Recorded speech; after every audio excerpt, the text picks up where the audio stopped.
Ladies and gentlemen, welcome to this week's edition of the Lashing Out Podcast on the Nittany Sports Now Network. My name is Jarrod Prugar, and I'm joined by my friends and NSN Zone, Joe Smeltzer and Kevin Quigley.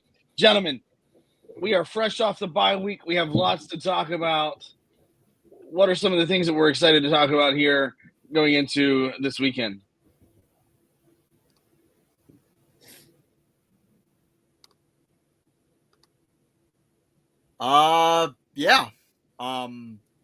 Obviously the challenge for Penn State this weekend is going to be to not think about Ohio State before they have to play Ohio State. I know obviously the 1-0 mentality is James Franklin's greatest cliche, but I think this week more than most weeks, it's really going to be vital because I think most of this fan base, maybe not most of it, I think there's at least a portion of it that's already has their focus on Ohio State, why Big Noon sucks, how it's going to be a top 5 matchup. Can they beat Ohio State? What do they have to do to beat Ohio State? Can Penn State beat Oregon if they do beat Ohio State and go to the Big Ten championship? It's all about really thinking ahead. And James Franklin's teams over the years is evidenced by the fact that since 2022, they are 27-1 against teams that are not Ohio State or Michigan. And that one loss came in a bowl game where a lot of key players were either playing limited snap counts or opted out. I think that's good evidence that Penn State really doesn't fall into traps that so many favored teams across college football fall into. So, that's going to be the main thing is for this team to not think about Ohio State until the week of November 2nd. Yeah, and there's a big environment, right? It's on the road at Wisconsin, Camp Randall Stadium at night. A Wisconsin team that has only lost to USC and Alabama, a team that has shown that they can put up points, has shown that they can play defense. And I think it helps that it makes it less of a trap game that you are on the road, right? You don't just get to roll out of bed, show up to Beaver Stadium by 9 a.m. or the Lash Building by 9 a.m., take the bus over to Beaver Stadium, and then just mosey your way through it. You've got to get on the airplane and you've got to get to Wisconsin. And I think that kind of amplifies that this isn't something it's not just like you have a business trip involved here, right? This is not just a fun Saturday to go play football. Like you got to take care of business here. 100%. And I think James Franklin at this point is ready to fly all the way back to USC, given, some of the things that have gone on this week. Obviously, Penn State finds out this is something they've known about for a while. 2 former players arrested for alleged felony rape and sexual assault charges, which is tough. This is not something that is unfamiliar territory for James Franklin and for Penn State, unfortunately. Obviously, with things that went down at Vanderbilt while Franklin was there, obviously you have the elephant in the room that's always going to be the Jerry Sandusky scandal at Penn State years ago. That's always going to be something that is talked about anytime something like this happens. These 2 young men were dismissed from the team. I don't want to give their names any light in the light of the day, solely because honestly what they did was deplorable. But I do want to talk about, and especially for Joe, as journalists and people that are on the Penn State beat full time, it's not always easy, number one, to get James Franklin to ask a question or answer a question. And a lot of it is coach speak. But 2 reporters, John Sauber of the Cincinnati Daily Times and Audrey Snyder of The Athletic, both longtime members of the Penn State beat, asked James Franklin a question, asked questions about the situation. Audrey's was about when did they find out in the summer that these 2 players wouldn't be available this year? I think that's a fair question. John Sauber wanted a comment on it after Penn State repeatedly, released their statement yesterday, said, hey, the coach will no longer answer questions. As journalists, we have to answer those questions. If you consider yourself a journalist, you have to ask tough questions. It's uncomfortable. It's not fun. You know the answer that you're going to get. All right, you know that you're going to get a no comment or see Greg's statement or whoever's statement or Chris Peterson's statement. But what Franklin did was he didn't walk off the dais once, but he did it twice. And to me, I think that's chicken shit. I'm going to be perfectly honest with you. Just a simple no comment or, hey, listen, I'm going to defer to the statement. This is a legal matter. I have nothing to say. Moving on to Wisconsin. Yeah, and that's well said, Jarrod. I think that this is almost a perfect example of sometimes you just have to ask questions that you're not going to get a long answer to, or in this case, no answer to. I think that obviously this case is way different than really anything else James Franklin's had to be asked about in his time at Penn State. Usually when reporters ask questions that they know the coach isn't going to answer, it's about will so-and-so play next week? Will so-and-so be back this season? And James Franklin, depending on the day, his mood, whatever, sometimes he'll very politely say he's not going to talk about it. Other times he'll add a sarcastic quip in there in saying that he's not going to talk about it. But I think where James Franklin messed up here is just not saying anything at all. I think the two reporters who you mentioned, Jarrod, I think when they asked those questions, they knew they weren't going to get really any answers. But I think probably what James Franklin, how I would have probably played it, and again, I can't really relate to James Franklin's situation being in the position that he is, but I think he should have handled it kind of like he handles injury questions. Basically give a quick comment saying he's not talking about it, saying why he's not talking about it, and then kind of move on. Would that have stopped him from getting a flurry of questions about the topic? Who knows? Who knows how things would have played out if Franklin just, gave his answer / non-answer. Would he have gotten several more questions about it? We'll never know. But I think walking off not once but twice and having a university spokesperson say what James Franklin would have been more than capable of saying, I don't think that's a good look. And I think that James Franklin was in a pretty tough situation to where he was going to kind of get criticized for how he handled it no matter what, right? But I saw the New York Post has already written, as we're recording this a few hours after James Franklin's scrum, the New York Post has already written the story about it. I'm sure multiple other national outlets who don't cover Penn State have written about it.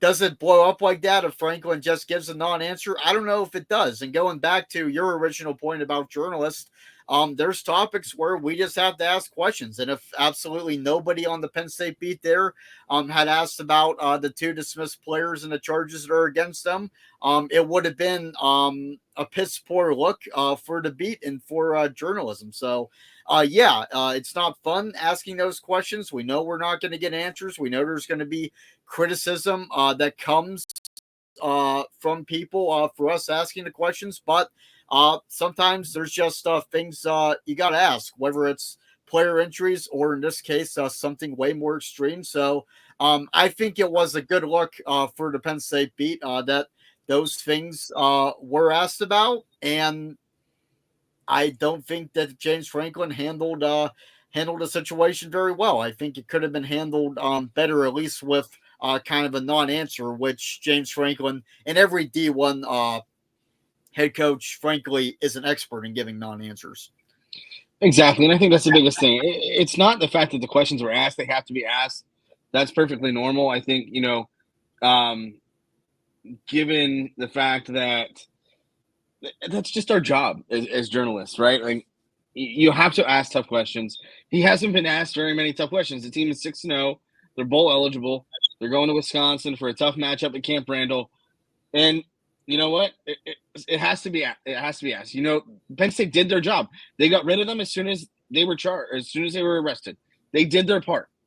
But it's okay for journalists to ask for follow-ups. Hey, listen, do you have a comment on what happens? Because guess what? James Franklin knows these guys. He recruited them. He brought them to Penn State, and he knows their character, or at least what he thought was their character. And there they are. And Penn State did the right thing. They got rid of them. They cut ties. It is a legal matter. We know that there's not going to be a comment, but to just duck and hide behind not only the SID but also the SID statement, I thought wasn't a good look. And now it's a bigger story than it needs to be, because let's be real, we have more important things to talk about on a podcast than a James Franklin avoiding a question. I'd rather it be a non-answer. But on to Wisconsin, as Penn State so appropriately referenced there. Penn State is in a great spot. They're 6-0. They've got obviously Ohio State in 2 weeks, which is going to be an epic noon clash under the afternoon sun and clouds at Beaver Stadium, and we could probably talk about that until we're purple in the face. The fact that a game of that magnitude is at noon, yay Fox, right? But for Penn State, they go to Wisconsin, and this is a Wisconsin team that hasn't been tested. The three teams that they've played, that they've whooped up on, are 2-10 in the Big Ten so far this year. And Penn State has handled business pretty well. I have them winning 34-13 or 17. I can't remember what I sent to Joe in my preview. But, Kevin, this should be a non-issue for a trap. Yeah, and I mean, you said it. Wisconsin hasn't been tested. Has Penn State really been tested? The road game at USC certainly was a test, but this is a game. Is the opponent very strong? Potentially not, but we won't know until Saturday. And Penn State's shown that even if it's kind of a weaker opponent, they're going to hold them around. They're going to dominate them in the game, but they might not dominate them on the scoreboard. So definitely having to do the road trip, it adds the element, but I think it adds an element of focus to it as well. So I hopefully don't see it being a problem. It's a 6.5 point game right now. So just go in, take care of business, get the win, even if it's a little bit ugly. Just try to make it double digits if possible. Don't give anybody a heart attack, and then we get to suffer through a 6.5 hour noon game for the biggest game of the weekend. So the following week. So go into Madison and get the win. That's all that needs to happen. Yeah, and I think the fact that this game is at night kind of helps Penn State in a weird way. And that sounds strange on the surface because obviously, as we know from covering Penn State with the whiteout and that being a night, and that's obviously a huge home field advantage for Penn State, as Camp Randall, that's a rowdy environment too. Being at night would be an advantage for Wisconsin in a way, but at the same time, I think a game being at night would kind of hit home to the fact that Penn State would think, okay, this game really is a big deal. They're going to be ready for us. This is a night game. We're going to be playing in prime time. We're going to be the Big Ten game that everybody is watching at that particular moment. And I think that playing at night really helps put them in that mindset, as opposed to, say, last season when they went on the road to Illinois and Northwestern and had to play at 11 o'clock Central Time. They started off slow, and I think a lot of that was because Penn State really had to pump themselves up. The game, the environment, the opposing fans, they weren't going to pump Penn State up for them. Penn State had to, as James Franklin has said, bring their own juice. They're not going to have to bring their own juice Saturday. I think it being a night game and just the environment, that'll get Penn State ready on its own. And I think one other thing that kind of helped Penn State over this bye week was USC losing to Maryland. I think that if you look at Penn State's strength of schedule, okay, you would rather have USC beat Maryland, right, and improve to 4-3. But at the same time, I think two key points here. One is James Franklin and the coaching staff can look at that and say, hey, this team just lost to Maryland. They're 3-4 now. You needed to come back to beat them in overtime. So, yeah, you had that number 3 ranking, but you're not invincible yet. So that could have been kind of a reality check there. And also, it hits home the point that anything can happen in college football. Maryland wasn't supposed to beat USC. Wisconsin's not supposed to beat Penn State. So Franklin could hammer that point home too. So I think that's something that helped Penn State. But going back to the environment and falling into the trap, I think that A visiting team is often at a disadvantage when playing on the road at night, but I think the night game, in a way, kind of helps Penn State too. Absolutely, and I think that's one of the things too. Camp Randall is a tough environment, and that it also helps Penn State to be in that environment. They've been in crazy atmospheres before. At West Virginia, it was a great atmosphere. At Beaver Stadium, week after week, it's a great atmosphere. But it's just going to be one of those situations where now Penn State's just got to go handle business. And we're going to talk a little bit more about what Wisconsin brings to the table here when we come back for the second segment of the Lashing Out Podcast on the Nittany Sports Now Network. Welcome back to the second segment of the Lashing Out Podcast on the Nittany Sports Now Network. My name is Jarrod. I'm joined by Joe and Kevin. No, we are not the Jonas Brothers. We are just three guys talking about Penn State football as they take on Wisconsin this week at Camp Randall in Madison, Wisconsin. It should be a great game. It's going to be a primetime game on Peacock and NBC. For those of you that don't have Peacock, I highly recommend it. If you're into God knows what kind of sports, Big Ten obviously is a big thing there. Notre Dame, if that's the way that your door swings, that's fine too. But it's probably one of the best pound for pound streaming sites out there on the market for the price. So I have to give my kudos to NBC.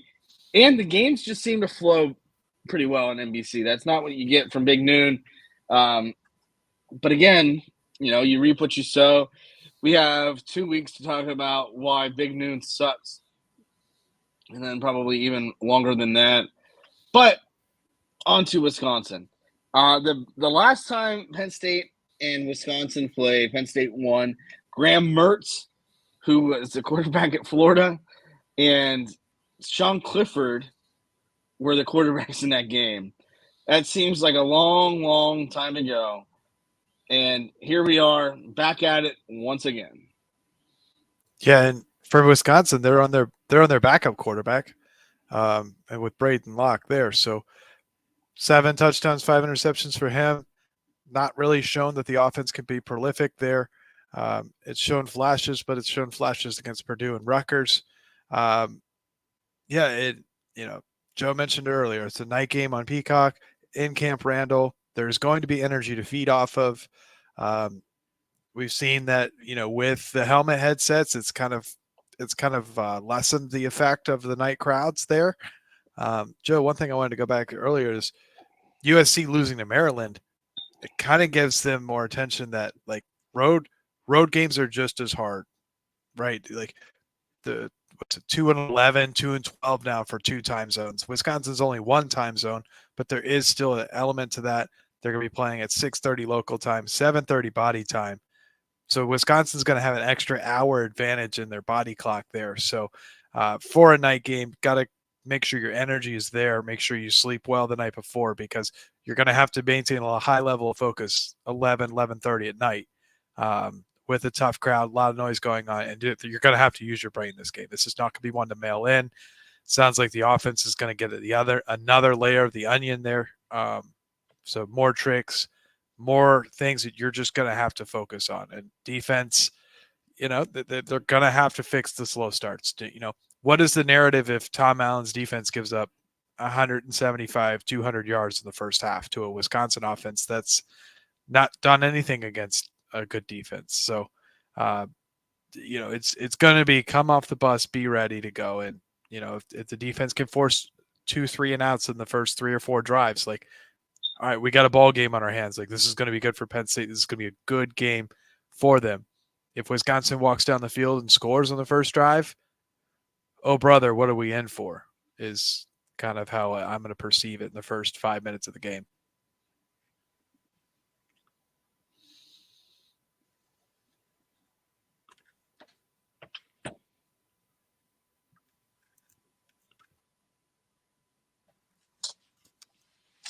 There we go. Sorry, it won't let me unmute. But yeah, that is a big thing, Kevin, is starting off fast. I think that in almost every game Penn State's played, there's been an example of either the offense or defense getting off to a slow start. Even the West Virginia game, week 1, which might be Penn State's best overall performance to date, they fumbled on the opening possession. Week 2, Bowling Green scores 24 points against Penn State in the first half in Beaver Stadium. Doesn't punt until the third quarter. Kent State doesn't count because, come on now, that's maybe the worst team in Division One. Then Illinois scores an opening drive touchdown against Penn State. UCLA, they drove down the field into near the Penn State red zone on their first possession, and the offense didn't score in the first quarter. It was scoreless going into the second quarter, and then USC gets 80-plus yard touchdown run early in that game, and Penn State's down 20-6 at the half. Doesn't score a touchdown in the first half, so there's been slow starts, I think, on both sides everywhere, and if Wisconsin goes up 7-0, it won't be like it was against Illinois a few weeks ago, where Penn State had the home crowd on its side in a night game. And if Wisconsin gets off to a fast start, I mentioned how playing at night could be an advantage for Penn State, but if you're down 7 or even 10-0 in the first quarter, that's the advantage that the home team has in that situation would become apparent pretty fast. The thing for Penn State is they're not typically known for starting fast, no matter who they play against and what year it is, which is very frustrating. The biggest thing is just keeping it in a manageable situation going into the second half. That middle eight, I think, is probably the most important thing in Penn State as far as their mindset goes, solely because if they win the middle eight, 9 times out of 10, they're going to win the ball game. But they got to put it together for 4 quarters. This is a great tune-up leading into Ohio State. I'd much rather be where Penn State's at right now, coming off a bye, playing a tough game at Camp Randall, then playing Ohio State, then coming off a bye and playing the Buckeyes at noon at Beaver Stadium. So I think that's a great situation. But for Penn State, they just got to come out and take care of business. And we've seen this throughout college football every week. And Kevin and I have talked about this at times. You know, this is such a great year for college football. It's pure chaos every week. But for Penn State, it's just as simple as keep winning. And everything else is going to take care of itself. If they win against Ohio State, that is going to be huge for them moving forward. Ohio State, a signature win against them would be something that you can put on James Franklin's coaching plaque for the rest of the time, especially if it's not a fluke, like the Block 6. But for Penn State, again, you know, this is a Wisconsin team that's 5-2. They've lost 1 game in the conference, and that was to USC at USC, if I'm not mistaken. And the wins that they have had are not overly impressive. They have, again, you know, lost to USC. They've won only 3 Big Ten games. And, of course, of those, like I mentioned in the first segment, the teams are 2-10. You had Purdue is winless in the Big Ten. And you've got a lot of other situations there as well, you know, that are in the bottom half. You got Rutgers and Northwestern. Both are 1-3. And, you know, you're beating up on bad teams, which is great. It's a good situation. They're a win away from making it to a bowl game. But for Penn State, you just got to come in and play a clean game and get out of there healthy, get out of there with a win, and move on to Ohio State. Yeah, for sure. And one team that always wins, and that's Good Dog Beverage. Good Dog Beverage is sponsoring this episode. Good Dog offers a variety of products, including 0 carb, 0 sugar vodka cocktails and bourbon hard seltzers. Also, whiskey cocktails that only have 3 grams of carbs and 3 grams of sugar. Their Good Dogs leverage the beverage program. They donate a portion of the profits from every case sold and 100% of merchandise sales profits to provide service dogs for people in need.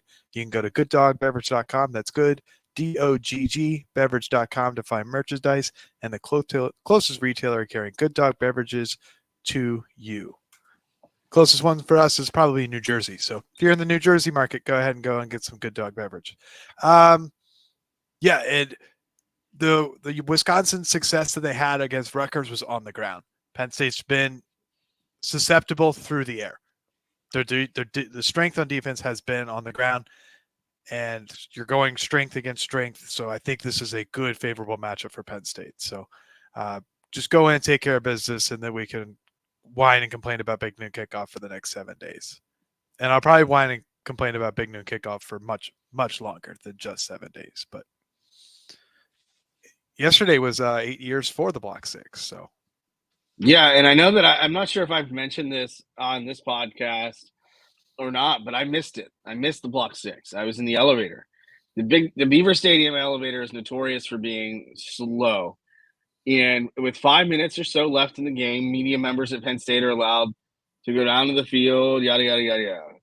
So I saw that they were lining up. Ohio State was lining up for the kick. So I'm like, all right, well, I'm going to get on the elevator. I get down to the bottom, and the crowd's going wild. I'm like, oh, well, they must have had a really good, kickoff return, whatever. No, I missed the biggest touchdown in Penn State and James Franklin's tenure at Penn State.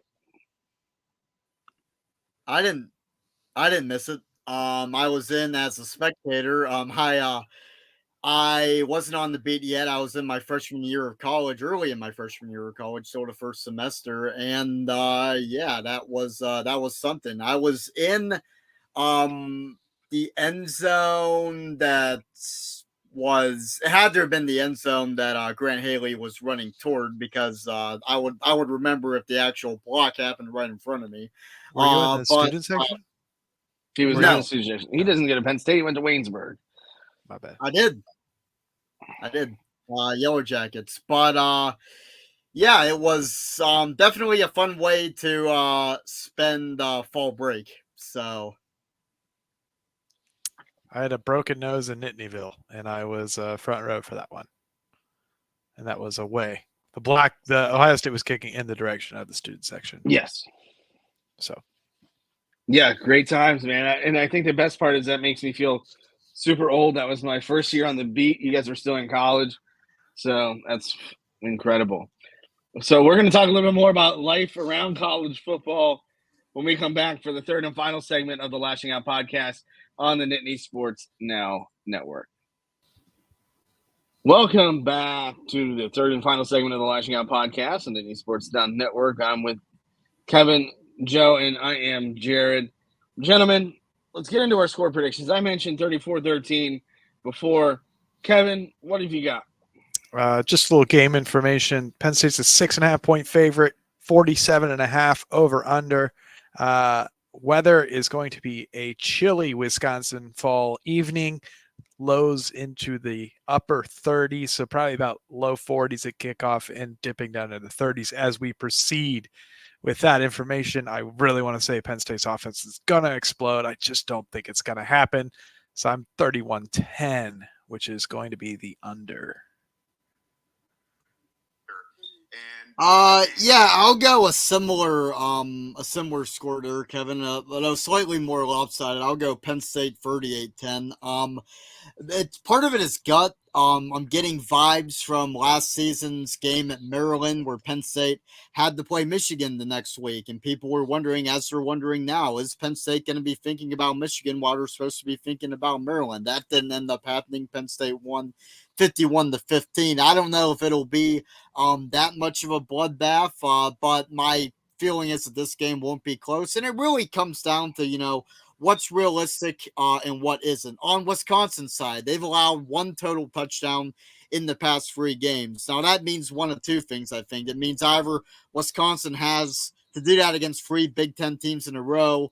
That means either Wisconsin has one of the very best defenses in college football, which I don't think they're that good, or Wisconsin's just not playing very good competition in Purdue, on Northwestern, and Rutgers. I lean towards it being more the latter. So can Wisconsin keep up that pace defensively? I don't think so. Penn State's running game, after dominating Illinois, hasn't really done too much the past 2 games. UCLA, Nicholas Singleton was out against USC. Singleton played, but partly because USC stacked the box, partly because USC went up by double digits early. The running game just never really got going. Allen 56 yards, Singleton 26.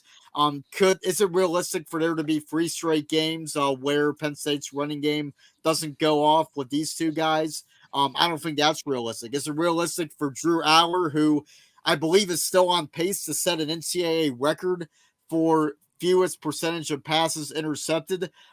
Is it realistic for him to have another multi-interception game like he did at USC?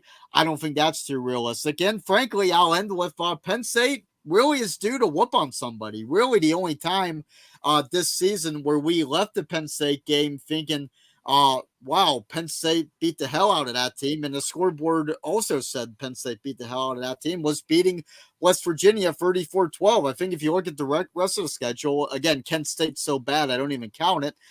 Bowling Green, they were a 35-point favorite, won by 7. Illinois, I think those who watched the game felt that Penn State whooped on them a little bit, but the scoreboard didn't show it.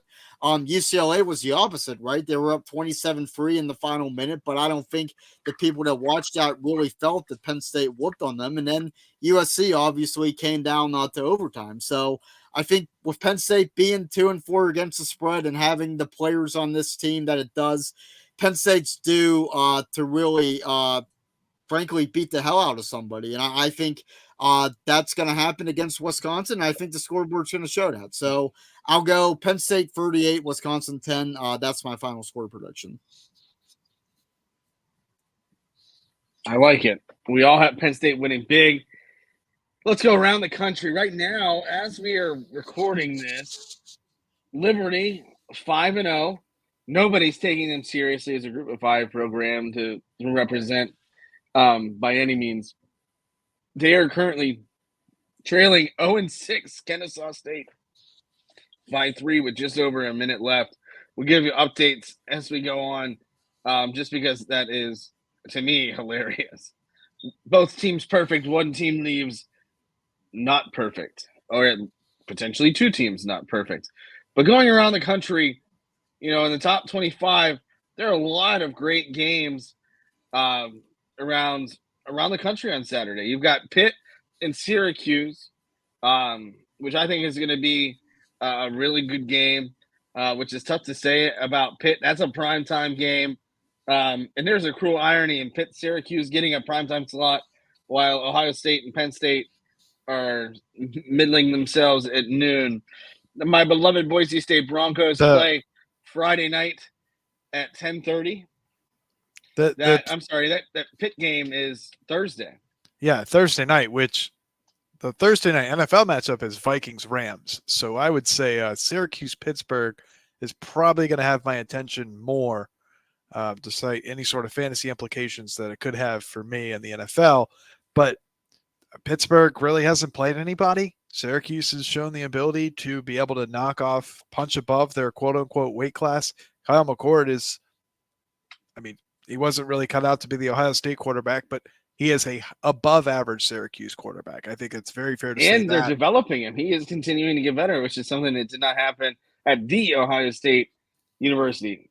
Speaking of Ohio State, they get Nebraska. Pitt is 6-point favorites in that game, but that's a toss-up. It's my anti-Pitt bias there, but I don't know if Pitt survives that game. That's a tough one.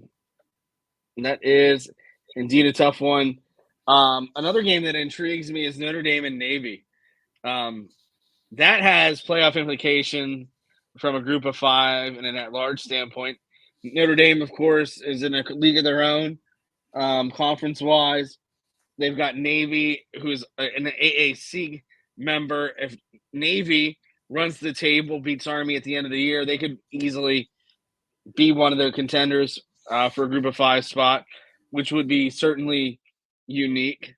Illinois and Oregon, which I think this is pretty close to Oregon's toughest game the rest of the way. Michigan will be tough in 2 weeks, or next week, I guess I should say. But I don't particularly think that Illinois is going to challenge Oregon. And Illinois is traveling the 2.5 time zones over to Oregon. So we'll see how well that record still stands. I know my friends, I always quote that when I talk about how bad the USC game was. And it's like, look, they finally got the win 3 time zones away. Especially in the first year of this travel, I think it's really important. So Illinois having to go all the way to the West Coast there adds an extra layer of difficulty for them. And Oregon is 21.5 point favorites. Yikes. In the Yeah, I might SEC, take Alabama, Illinois. Missouri. You're going Go to ahead, Illinois? Joe. I think they'll cover. I don't think they'll win, but I could see them. I could see them covering 21. 21's a massive spread. Yeah. So Alabama has Missouri at home at 3:30, 16.5 point game. Let's see. Alabama has been playing everybody remarkably close. Missouri's been criminally overrated all year long. Texas and Vanderbilt.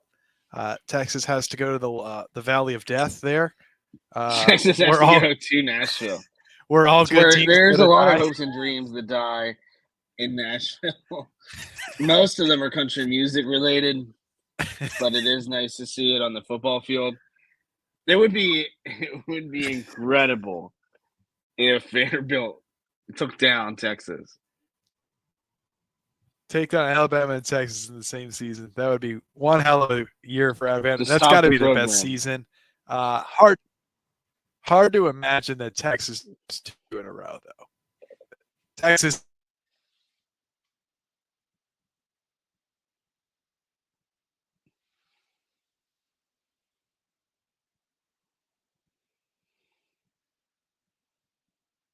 One game Well, where it seems Miami that- probably does not have an issue.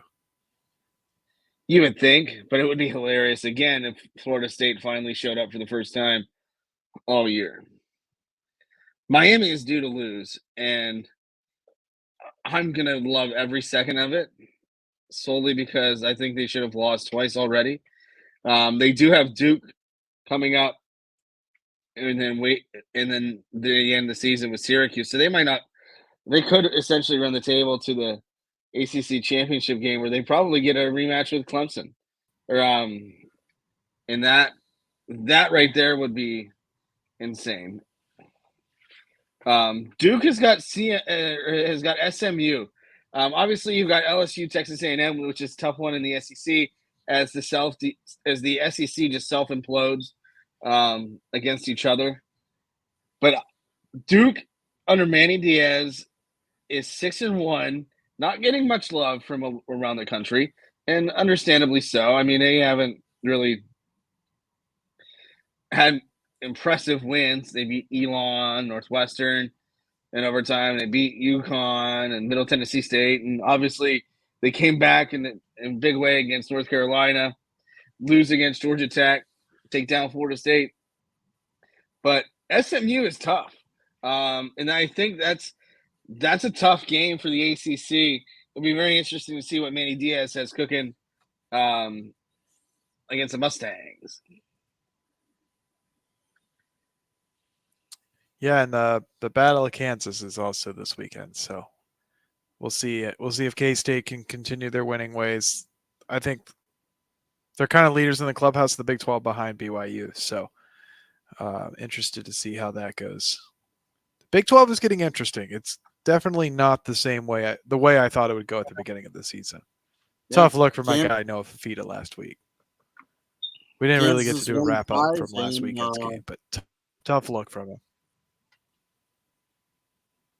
Yeah, Lance Leipold's stock isn't what it was the past few seasons, is it? I wonder what changed with Kansas that might have made things a little more difficult for them. Oh, I see what you did there. It's a nice little Andy Kotelnicki jab there. The biggest thing for Penn State, though, is they got to handle business. Looking at those top 25 games and some of the games that we highlighted there are a lot of intriguing games. There's a lot that can happen. I don't foresee there being a lot of action at the top of the rankings. But the biggest thing for Penn State is you just got to take care of business, and that is what's being proven week in and week out throughout the country. The Georgias of the world, the Oregons of the world, and I think the rankings are where they should be right now. I think, given where Penn State was at the beginning of the year, obviously they're winning games. 3 is the perfect spot for them right now. That changes, I think, if they beat Ohio State. But Oregon is right now number 1 team in the country. Georgia, with that win over Texas, deserves to be number 2. And then you got Penn State and Ohio State. And for Penn State and Ohio State, it's a battle for who could make it to the Big Ten championship. Obviously, you've got Indiana still sneaking around the chicken coop. They're going to be dealing with the backup quarterback. But again, the biggest thing for Penn State is just keep winning. Yep, all you can ask for. And like I said, I don't think Penn State's deserving of any sort of number one vote. They don't have one. Only Oregon and Georgia have them. It's 59-2 in that department. But if Penn State beats Ohio State, I think that's when the momentum, that's the rankings justification. The scary part is if they do lose to Ohio State next week is how far in the rankings do they fall?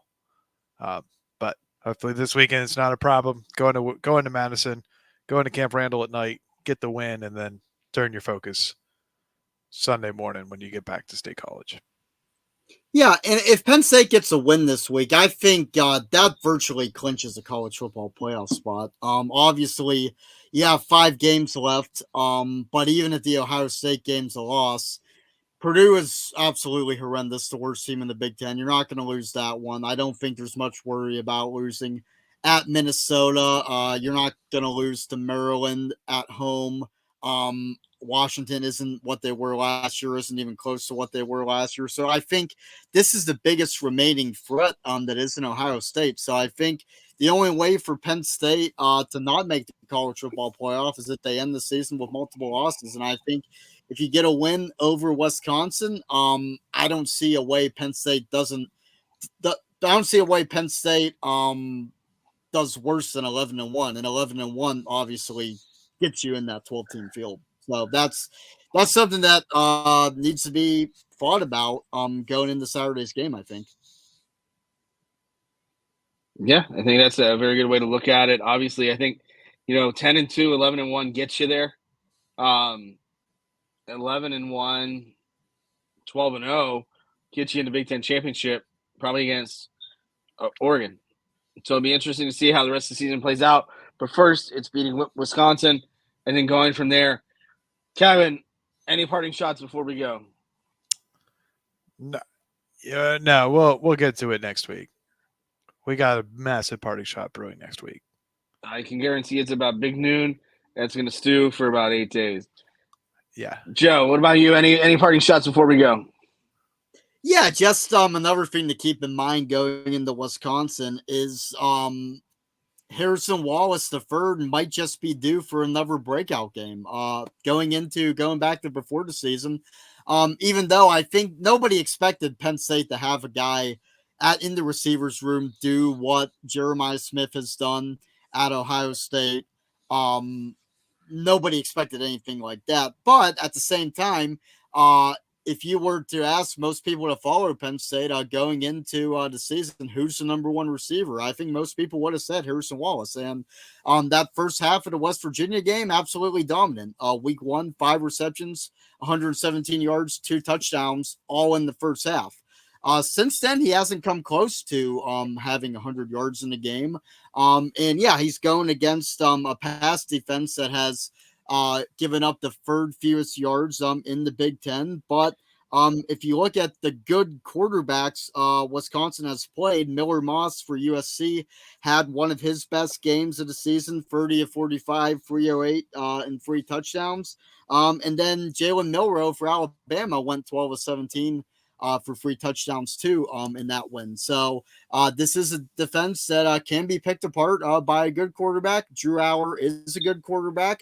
And I think that although Penn State's receiving core has developed into a respectable ensemble cast, I would call it. Obviously, when you have a tight end like Tyler Warren, the receivers group doesn't have to be as good as it would be without Tyler Warren. But I think that things are better than they were last season in the receivers room. I don't think there's any argument about that. It was hard to get much worse. But yeah, just going back before the season, everybody expected Trey Wallace to be the number one receiver. He played like the number one receiver. Week 1 hasn't really followed up on that in the 5 games since. And now we're starting the second half of the season, and maybe Harrison Wallace is due to start the second half the way he started the first half, which was putting together a dominant effort in a hostile environment on the road. Yeah, very, very true. I have two things I want to mention. One is Kennesaw State did in fact beat Liberty. They are now 1-6, while Liberty is 5-1. So that's one less undefeated team. We've got Army and Navy, who are undefeated. Pitt, who is undefeated. Indiana, BYU, Iowa State, Miami, Penn State, and Oregon. 3 Big Ten teams are undefeated. 2 ACC teams, 2 Big 12 teams, and then Navy and Army in the American. Gotta love it. But the biggest thing for me too is, I think that this offense is just scraping the surface still. We haven't seen what all it can do yet. We started to see that a little bit against USC with the way that Tyler Warren lined up formationally, whether it's in the backfield taking a direct snap, whether it's lining up at center but going out for a pass, all those things. But we've only just begun seeing that, and it's going to be interesting to see kind of what's next for these Nittany Lions, and it starts again at Wisconsin. But that's our show for this week. For Kevin Quigley and Joe Smeltzer, this has been Jarrod Prugar on the Lashing Out Podcast on the Nittany Sports Now Network. We thank you, as always, for listening.